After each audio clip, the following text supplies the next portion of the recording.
So this is a kind of alternate end that I had for the Horde. And I toyed with where this would go, or should it go in, should it go before the tag in the diner or after?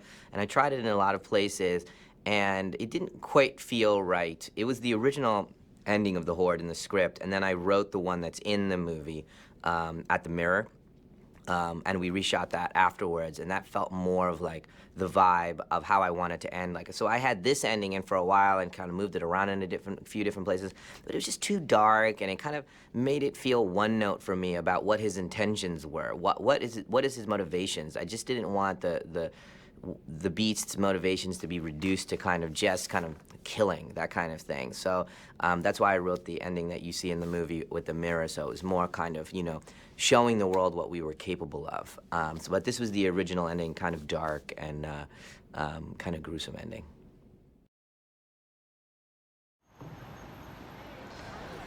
Look at all those unbroken souls.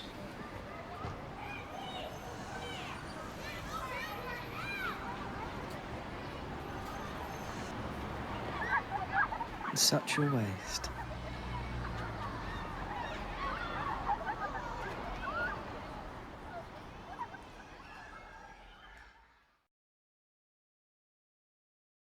So the first scene of the deleted scenes that we're going to show you is the very beginning of the movie, basically. And I did this montage at the beginning of the movie where you were kind of seeing from Casey's point of view, but you don't know who it is yet, and you haven't met her yet. And you're just kind of watching people shopping with their bags and their drinks and supersized drinks and things like that, and on their cell phones.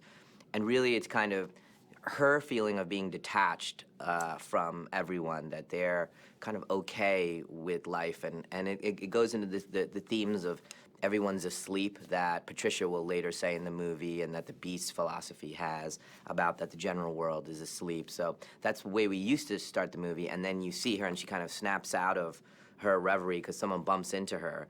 And there was a sense of kind of her not fitting in and her kind of being invisible, like the patrons don't even see her, and she can't find a place to fit in. And so she bumps into a guest from another table, and then a waiter bumps into her, and she can't find a place for herself.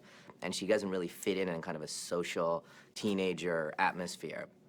But the reason we cut it was because, it's just, that's too much knowledge about her at the beginning. First of all, it was kind of obtuse at the beginning, the thing I told you about kind of the world being asleep, but also she herself, to learn that much right away, you wanted her to kind of be mysterious and slowly learn about who she is and why she's acting the way she did. But it's a beautiful scene.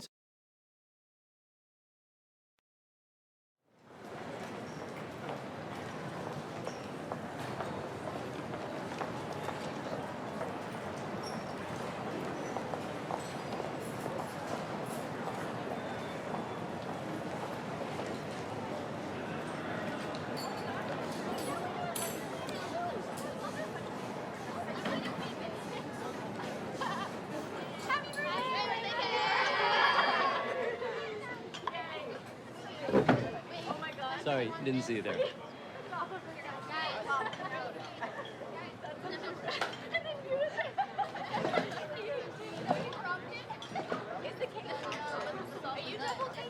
You can't keep your chair there.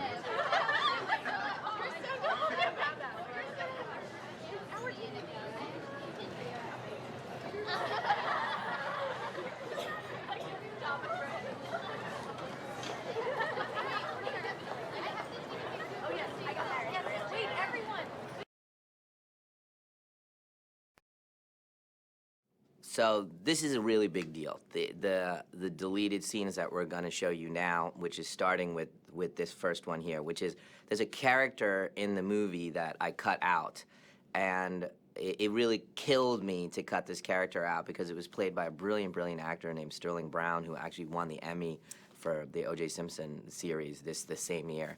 A beautiful man, amazing actor, and so very, very, very difficult to cut this whole sequence out. But the first scene you're going to see is basically he plays Dr. Fletcher's neighbor, and he's a professor of the brain, and he teaches neuroscience and what the brain's capable of. And so all of his scenes were kind of meant to talk about what the brain is capable of, but it was also meant to show kind of Dr. Fletcher's loneliness. Dr. Fletcher kind of has a crush on this kind of younger professor that lives in the apartment building, and I love that kind of unrequited relationship that they have. And then he comes to realize, oh my gosh, she literally has a crush on me. This is really awkward. And it ultimately, this whole sequence didn't make it into the movie because they weren't directly dealing with the case of Kevin Wendell Crumb. And when you put a movie together and the pressure of a thriller, it just won't allow anything that isn't trying to solve the problem, the exact problem that the movie is based on. And really, it's an error on my part, kind of falling in love with characters and falling in love with a relationship that's not, worshiping the god of plot. And that's a struggle of screenwriters. But anyway, this is the first scene. They both are incredible in it, and they're very funny and flirty through all of these scenes. So this is the first moment you...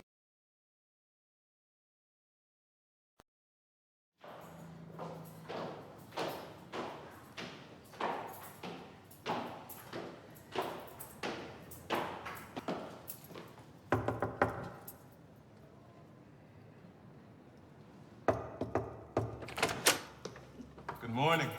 I read those articles. Amazing, right? This man theorizes that the human brain contains about 10 to the 10th, about 10 billion bits of information per cubic centimeter. The brain is therefore, in his opinion, 10,000 times more densely packed with information than a computer. It's lovely. I gotta tell you, I love this idea of yours that those who have suffered might be the more extraordinary. Look, you should just audit my class, Dr. Fletcher. What would I do socializing with a bunch of 20-year-olds? Oh, they would fawn over you, especially when they find out what your area of speciality is. So what's the next reading, Professor? Essays on how the evolution of the brain is an analogous one. They convey that most of evolution is this way. Nothing is thrown away. It's amended. The deep and ancient parts are still functioning. The crocodile brain is still alive.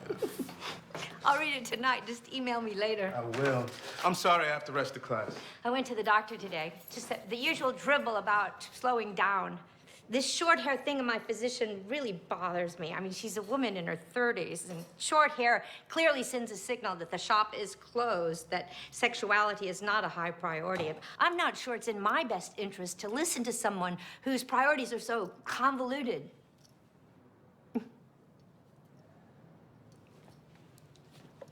See you later. Bye, Doc.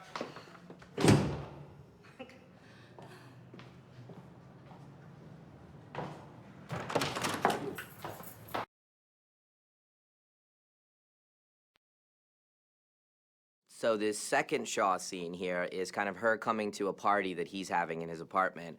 And again, it's to kind of show her loneliness, and he has a full life, and he has friends, and there's women there that he's interested in, and she's a little bit jealous, a little bit left out, and she's an older lady, and she doesn't know her place, but she kind of makes excuses to come to talk to him, and so she's constantly asking about the brain and what it's capable of, and she is doing this to learn about the brain to help her patients.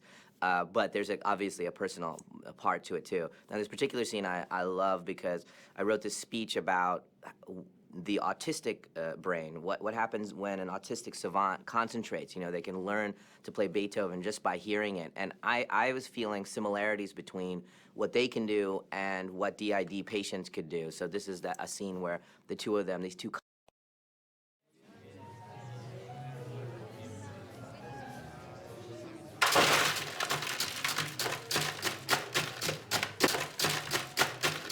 You just stop me when it's time for your date. It's not a date.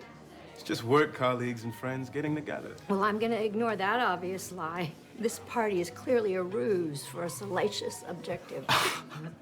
I would never allow one of my real students to meet me after class like this. Are those your hoochies? They're my friends, Dr. Fletcher, yes. The more zaftig one is a catch, but the other two are beneath you.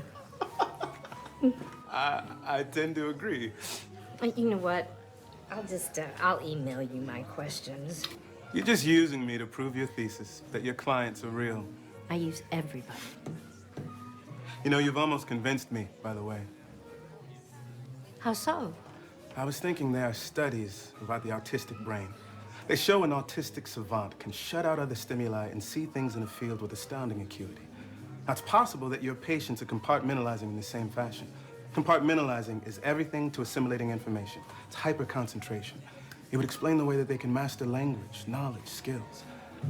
There's scientific precedent for this.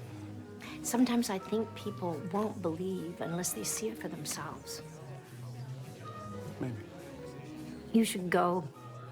The pheromones from your inamoratas are making me nauseous.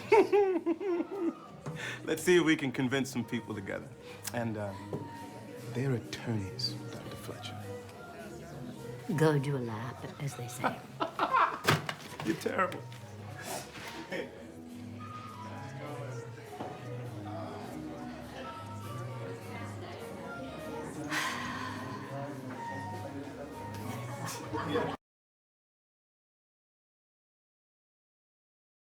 So this is the final scene between the two of them, Professor Shaw and Dr. Fletcher. And basically, it's this really awkward scene where Dr. Fletcher has dropped by yet again, kind of uninvited, where he's having a date. He's about to leave on a date with this beautiful woman, and she's very awkwardly there. And they basically have this weird triangle conversation, and that Professor Shaw doesn't want her to hurt her feelings, and he's being very supportive. And now the girlfriend's like, "Why are you paying more attention to her?" And this is very odd. But the thing they're talking about, and the way Dr. Fletcher kind of goes at the girlfriend there, was a really important speech for me, and I was sad to not have it in the movie, where she talks about the facts of how the mind and the body are connected between stress and the blood pressure and the placebo effect. So it's really, really cool logic that leads through DID and makes it all facts. So it was really important and something that I really believe in. So here's that scene. And also at the end of it, she confesses that she kind of has a crush on him, and he's kind of taken aback. It's kind of a beautiful thing, and she kind of connects her loneliness to her obsession of DID. And that's one of my favorite moments in the movie that's not in the movie, this moment where she says why she is obsessed with DIT people and why she's kind of...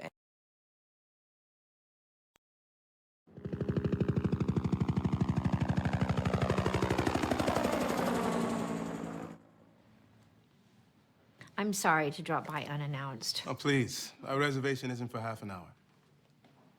I don't buy it. I'm sorry for being blunt. I would need to see the evidence. You know, everything in brain development would support this. Psychology and physiology are linked, my young attorney friend.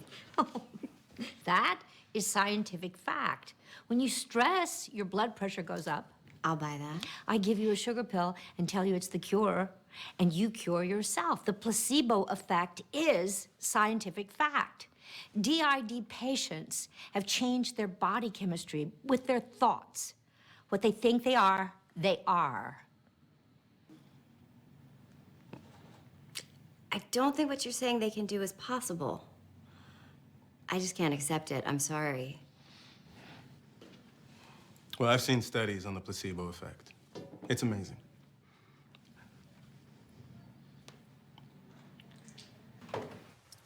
She's nice.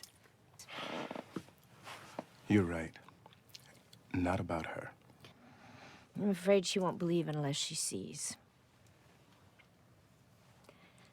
I'm not just using you to prove my thesis.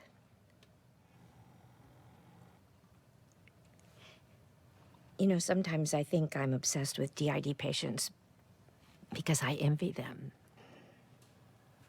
How so? They're never alone.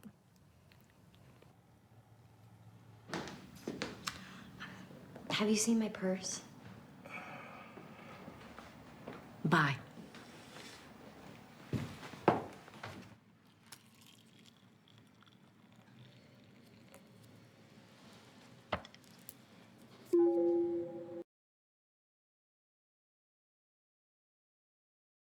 So this is a scene where all the three girls are trying to figure out what's going on here, and they're all kind of putting out their theories and trying to figure out what's happening because it's confusing to them. Is this a crazy person? Does he want something sexual from them? What's happening? And I really enjoyed the way they each kind of threw out their opinion about how bad this situation is, and at the end, kind of Casey comes to a conclusion that both baffles them but makes them feel like this is even worse than they can imagine. And the reason that this is not in the film, and again, this was in the film for a long time, was this pressure at the beginning of the movie for the girls to figure out a way out and to get to the moment when Patricia opens the door. It really, like, the movie kind of takes off like a rocket from that moment on. There's always a kind of a gunshot moment in the movie, and that's obviously for Split the moment where Patricia, they reveal that Patricia is there. So the faster we got to that,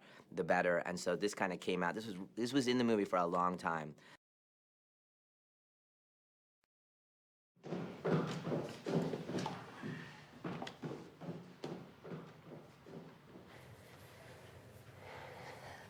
There's a flower on the pillows, a flower in the bathroom. Like we're important. Maybe he wants to make us his brides.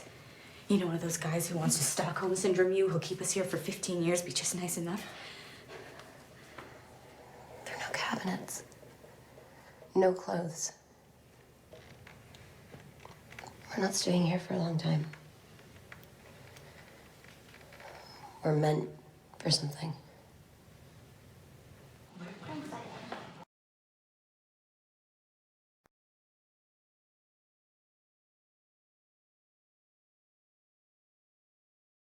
Actually, was a really, really fun scene with Patricia where she's kind of ranting about how one feeds animals and kind of, you know, she's so excited about this whole thing and thinks it's wonderful for them that they're a part of this kind of sacrifice. And and the way she's talking about it as if it's their wedding day and gleeful about it is kind of bizarre and funny. And the girls are kind of taken aback. And then Casey starts to kind of out-logic her a little bit and try to get out of the room. Her whole point is to try to get out of the room.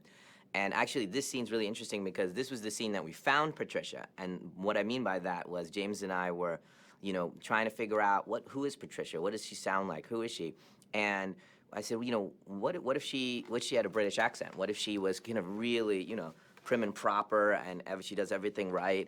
And why don't you read this page, James? And he read this page as Patricia for the first time. So for me, this dialogue that you're about to see is always the birth of Patricia. As soon as I heard him do this, you know, full carcass feedings and talking about how you feed an animal in that kind of zealot-like British, you know, accent that he's doing, I was like, that's Patricia. Done. We know who Patricia is. So I hope you enjoy this scene. The reason it's not in there is because I didn't want Casey to trick Patricia just yet. I wanted Patricia to be in control and take.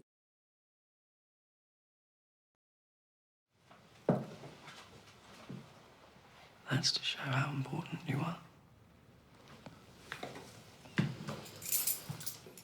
It won't be long. Who's coming? I can't say, but I understand. This must all seem so unsatisfactory for you, but we are doing the best we can. I don't know if you know this, but full carcass feeding is simply the best thing for animals, provided that the carcasses are fresh and don't have any respiratory issues, and you two don't look like you do. Did you know that a tiger has only 30 teeth? That's 12 less than a dog. I thought that was a fun fact. Could we eat somewhere else? Anywhere. Pardon? We're frightened in here. It's a new place for us, and I grew up on a farm, and our vet says that animals eat better in familiar environments. My, aren't you the clever one? They do say that. Is she trying to trick me? I'm not a child. No. I just don't have an appetite. Yeah.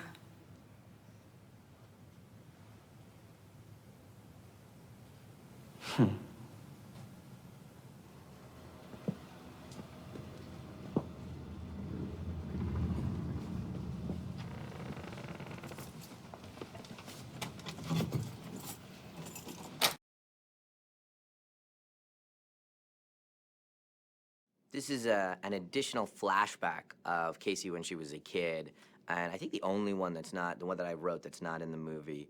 And again, this was in the movie for a long time, and it's a very subtle reason why I didn't put it in.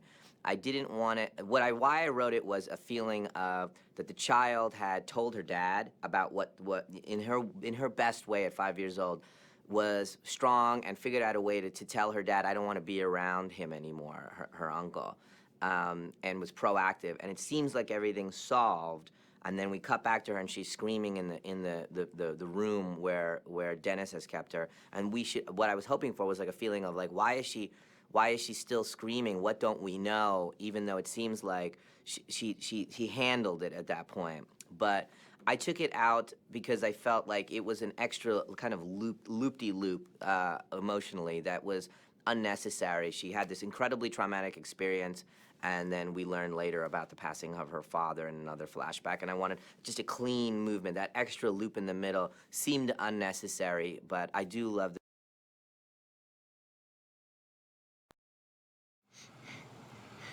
Could have killed me.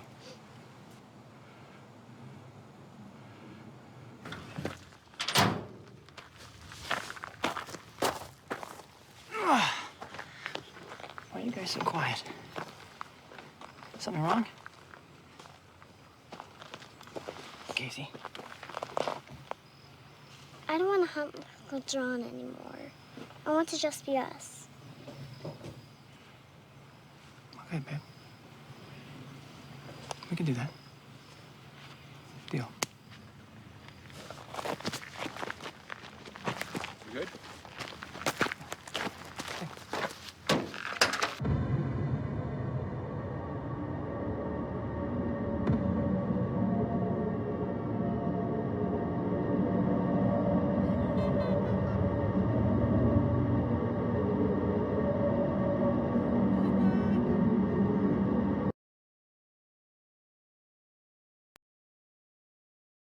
So when I was writing the script, this whole kind of Hedwig taking Casey out of the room sequence was much longer. And what you're about to see is a kind of a little beat of what we were originally thinking, that Hedwig would play all these weird games and with her and keep acting like this was the funnest moment of his life, having this girl, and he gets to take her out, and so he's kind of on a date, and he's doing the best he can because he's only 10 years old.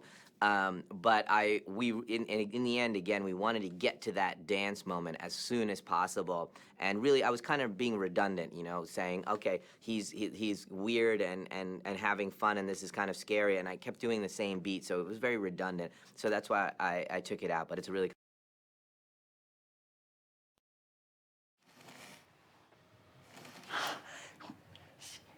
Hurry up, come on, let's go. It's time.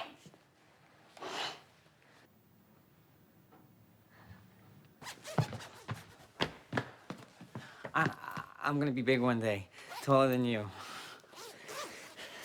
Let's play hide and seek!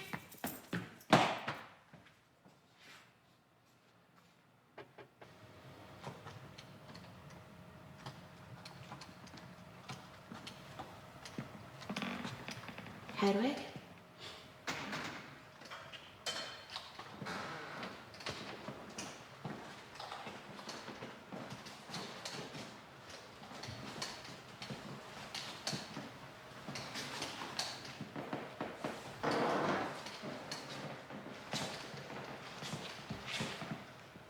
Hedwig?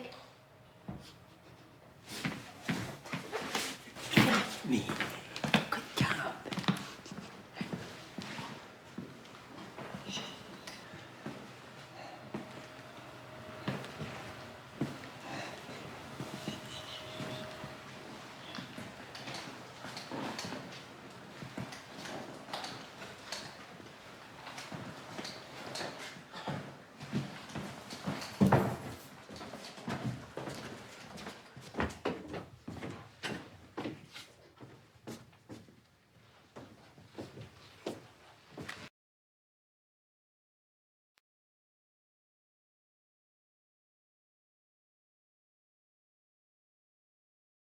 cut of the movie, put the movie together for the first time and showed it to a kind of a group of friends in New York. It was 3 hours long, and every scene was in the movie, and you know, you slowly carve away over time. I didn't know how long it would eventually be. I think it's just under 2 hours, you know, the final movie. So you can see there's a lot that came out and a lot of beautiful moments. This scene you're about to see is with Dennis. He kind of, after he sprays Dr. Fletcher, he feels remorse because he doesn't understand. You know, in my mind, Dennis was recruited by Patricia. And Patricia's the zealot. She believes in the beast, and she recruited Dennis. And Dennis is kind of, you know, he wants to be important. He wants to be a part of something, but he's not really that fanatical like Patricia. So when he has to spray Dr. Fletcher, he feels, you know, conflicted. He likes Dr. Fletcher. So when this is a scene of him feeling remorse and coming to Casey, a little moment of him trying to connect with Casey, and he's really questioning whether they should go through with this.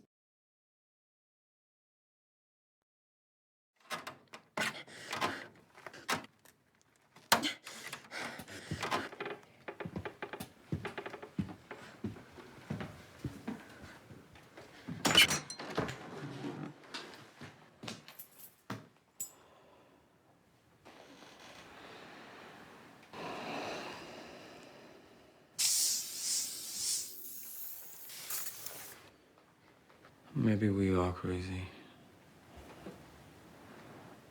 Maybe we should all die.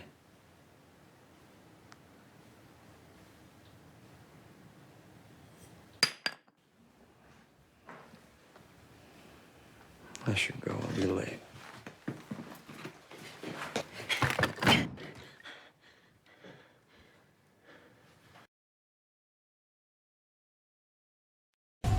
One identity in an individual with dissociative identity disorder can be dramatic. As much as the difference between you and me, the identities have different IQs. They have different physical strengths. Their ability to hyper-focus and have different experiences is astounding. Have these individuals, through their suffering, unlocked the potential of the brain? Is this where our sense of the supernatural comes from?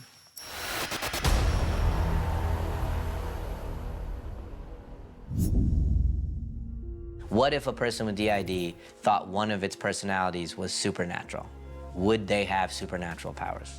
I love taking real-world things and asking a question of, you know, is there a plausible way to believe in the unknown?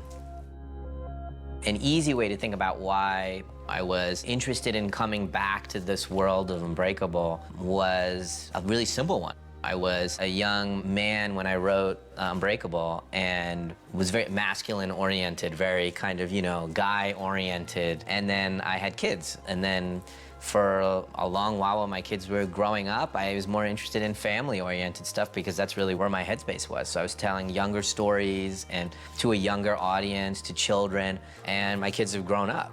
It's just life, you know? And so you live for other people a little bit more, and then you live back for yourself a little bit. And now when I'm thinking about myself, those things that I was writing about during the Unbreakable time are valid again.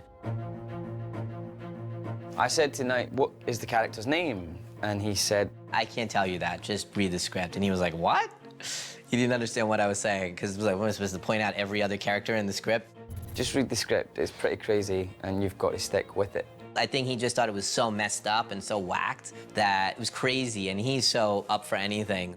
And I got through the first 10 pages, and I was like, what is this? And then the next 10 pages, it was a different, what is that? I think that's the joy of what Knight does so well, is that he keeps an audience on their toes, trying to figure out, what kind of film are we watching? Are we watching a thriller? Are we watching a supernatural? Are we watching a horror movie? What are we watching? I think I'll put a pretty flower in your hair. Well, I had to work hard to get the script. Originally, they wanted me to sign on without having read it. I was like, please let me read the script. And I read it on the plane ride, pretty much coming to Philadelphia. Everything about the script was top secret. I was texting Haley, tell me what happens, and she was saying, no, I can't. I want you to be surprised yourself. Once I got the script, it was way more screwed up and creepy than I could have ever imagined. It was great to read because I had no clue what to expect.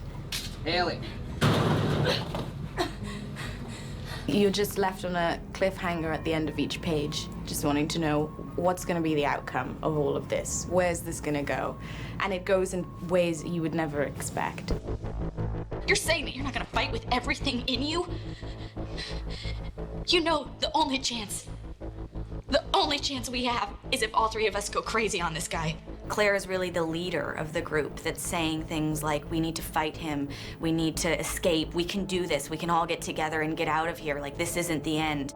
You know, Marcia kind of looks to her as that leader in this really, really like screwed up time. I was shocked and amazed, and I loved my character, and I could find a way into her, and I could understand the way that she was feeling about things, and I could also really relate to how she was so much of an outsider and how she just didn't fit into the situation. Dr. Fletcher is a very one-pointed person. She's very committed to her work with her patients. Well, can we sit down and talk? I'm in a real hurry. I feel it's important that we talk, and I make sure that you are okay. She has dedicated her whole life to that work. She has some very cutting-edge perspectives about who her patients really are, and that they really are at the edge of the evolution of mankind in so many ways. Who are you? The ambiance on set is marvelous. It's just so family-oriented, and even if things are going wrong, everyone's pretty relaxed. Ah, someone get her off me! We make jokes and stuff. I do a lot of eating a lot of fruit snacks and yummy wraps that the beautiful crafty ladies make us, which takes our mind off the terrible stuff we're going through as our characters. You know, you come into work and you're not thinking, oh, this is this good scene where we're smiling and happy. It's like, okay, and we're back in that mode. We're back in the mode of like all of us like crying and shivering. And for me anyway, I have to laugh and I have to have fun. You know, I'm on a set with all of these amazing people. I want to get to know them. So in between, I have to sort of let go and laugh. I've had a really good time with Anya Taylor-Joy and Jess Sula. Haley Lou's just been a right laugh. And Betty Buckley as well, just an incredible bunch of women, which I was slightly scared of coming in, because it's like I'm going to be properly outnumbered, you know? And they've been really gentle with me, really sort of. They've really been sensitive to the fact that I am the lone male.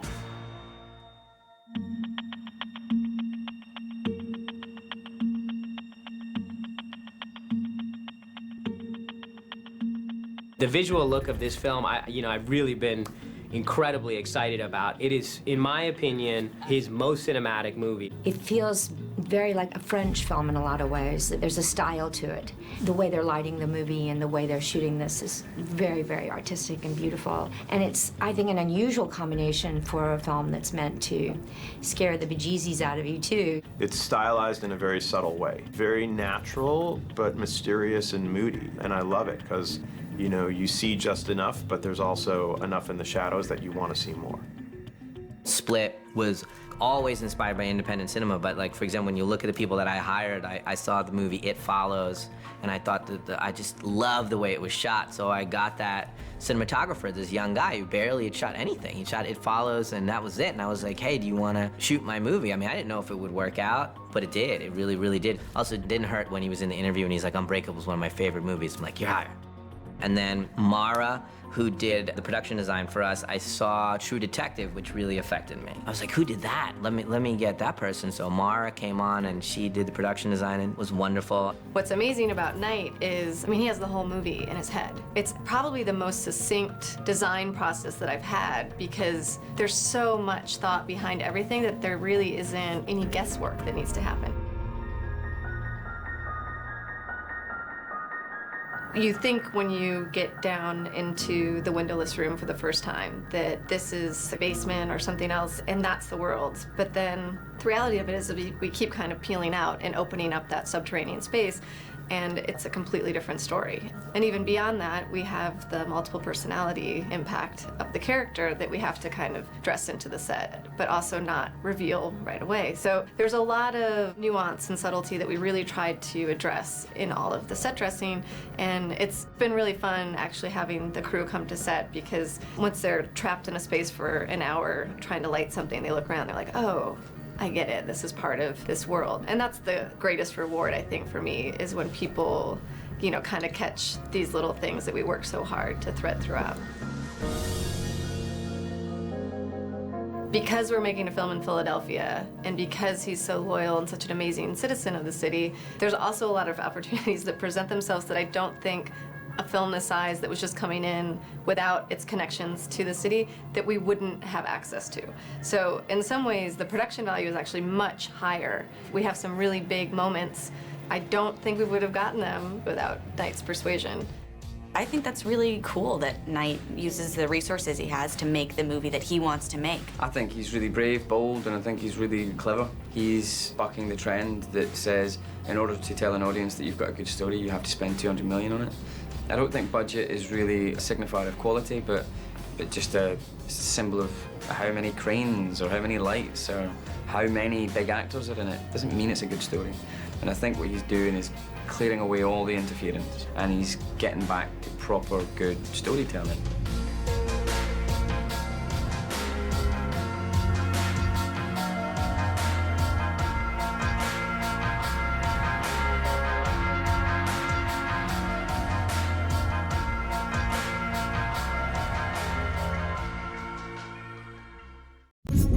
I am James McAvoy, and I play Dennis, and Barry, and Patricia. Don't worry. And Hedwig. My name's Hedwig. I have red socks. And Orwell. Muhammad, of course. Conquest between 1192 and 1200. And Jade. Wait. No, don't do that. Don't do that. He can't handle reality. All the characters in this movie are challenging in themselves, but having to play all of those characters, sometimes in the same shot, has been the biggest challenge. Not just playing them individually, which is a challenge sort of in itself, but also an audience will buy you as one character, hopefully. And then you've got to go, forget that, now buy me as this next person. And to make that transition interesting and to make that part of the fun of the movie, but not make that alienate the audience, that's my job. I'm trying to be good. Spielberg said 90% of directing is casting. And I remember reading that in film school, and I was like, what does he mean by that?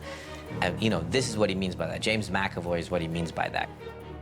When I wrote it, I was thinking there's not many human beings that could play this, because if someone could do 2 of the roles, they couldn't do the other 2 roles. The physicality would throw them off. It has to be someone who could play the Beast and a child. Oh, that's here. What? Shooting a movie about a split personality is fascinating because even though it's one actor, it's really multiple characters. And that's the way everyone has approached this, because he really transforms himself when he's playing different roles. James is fearless. You like it? And I think that's why he's the perfect actor to play this role, because he can just jump into each character without overthinking it, and I think that's why Knight and him have had such a great rapport on set, because the characters that Knight's created, James sees immediately, and he's diving in head first. When you watch him, you really believe that his individual personalities are different people, and it's really because he's a great actor that you're able to do that. And if you weren't able to do that when you watch the movie really wouldn't work. He's not allowed to touch you. He knows that. He really is a performer that wants you to do your best as well. And it's a pleasure to work with him. And also, like, having him this close, just an acting masterclass. I think he's one of the best actors in the business, and I've been his fan for years and years and years, and he and I have this wonderful chemistry that's quite immediate, and it's very effortless. James is, first of all, a really cool guy. He doesn't act like he's cool. He acts like he's a complete nerd, which is great. We've had a lot of fun with him. But he's also, like, a very good actor, and he's, like, really bringing it to the top notch that it could possibly be. If you put a different person or a slightly wrong person, a brilliant actor but not quite right, we're gonna have a problem, because I'm gonna be pushing you past your comfort zone where I have you off kilter, and now we're both facing the unspoken, tacit reality that you weren't the right person for this. And this was the opposite. My process was the usual thing, really. You just had to do it 9 times rather than 1 time. And then voice and mannerisms, half of it comes through instinct, and then half of it's by design. And even just finding within James, who luckily, he's brilliant at accents. So basically I was rifling through his encyclopedia of his accents, and so when I'd throw out something, I was like, how about Hedwig has a lisp? He loved it, and I was like, bingo, we got the kid. My name's Hedwig. I have red socks. So when I would say to James, there's a fine line when you're playing Hedwig that you're not playing a dumb adult. That's not what you're playing. That's how most people play a child when they're playing as an adult. You're playing a very smart child who doesn't have life experience. Can I kiss you? I wanted to kiss the other girl with the dark hair, but she's in trouble. The movie is, I mean, essentially a fantasy. Who are you?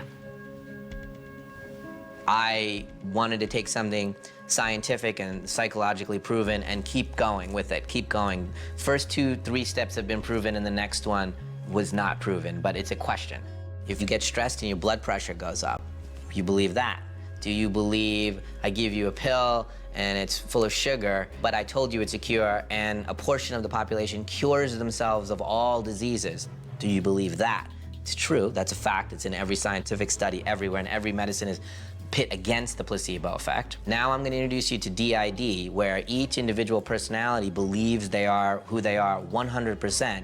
One personality has diabetes, one has high cholesterol, one can't see, and their body changes chemically as they get to that belief system. Now I'm going to ask one more question, and that's the one no one's asked, which I'm asking, which is, what if a person with DID thought one of its personalities was supernatural? Would they have supernatural powers?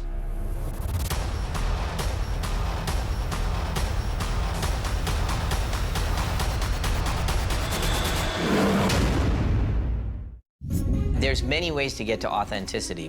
One of the ways is ad-libbing, right? Because you ad-lib until you're being honest, and it comes out, you know, in a raw kind of way. What I'm trying to do is to get to that place, but from a belief that the screenplay that I wrote has the information like a play. It's in there. If you trust me as the writer, it's there. He likes to kind of go away for a week or 2 or a month or 2, work, and then share the work, and we talk about it. Clearly, from writing and nursing this baby of a script, he knows what he wants. He knows exactly what he wants. Because he knows exactly what he wants, he's able to apply that to the kind of economics of the film and still be able to execute his vision within a number.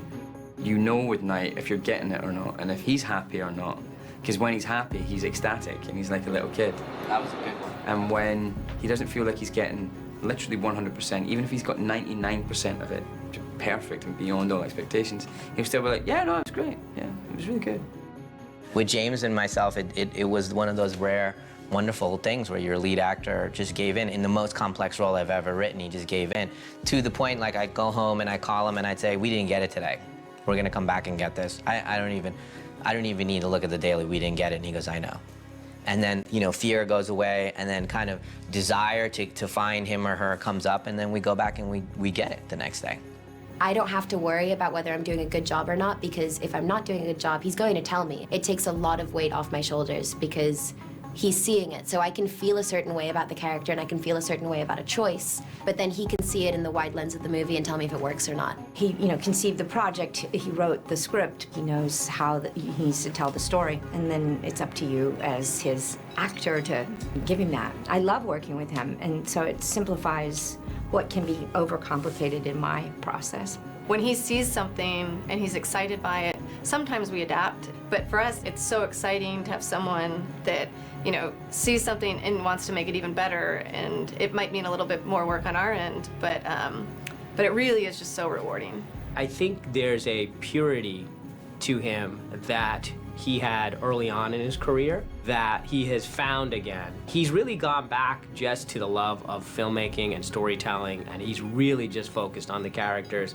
And, you know, he's doing what I think he does best, which is telling really personal, contained stories. I think everyone goes through their own path, but sometimes you have to kind of find your voice again after going through different directions in your careers. And I feel like he's done that. Knight is pretty much the hardest working person that I've ever encountered in Hollywood. He does not only above and beyond what might be expected of him, even as a writer and director, but he is the one who's really bringing the ideas to the table. That sort of pursuit of the vision that he has in his mind is quite inspiring, where you really, really want to please him, because he's got great ideas and he comes up with great stuff on the page, and he's got such a great, strong image in his head of what this film should be like, sound like, feel like, and look like. And so you want to be able to help him give that to an audience, you know? And action.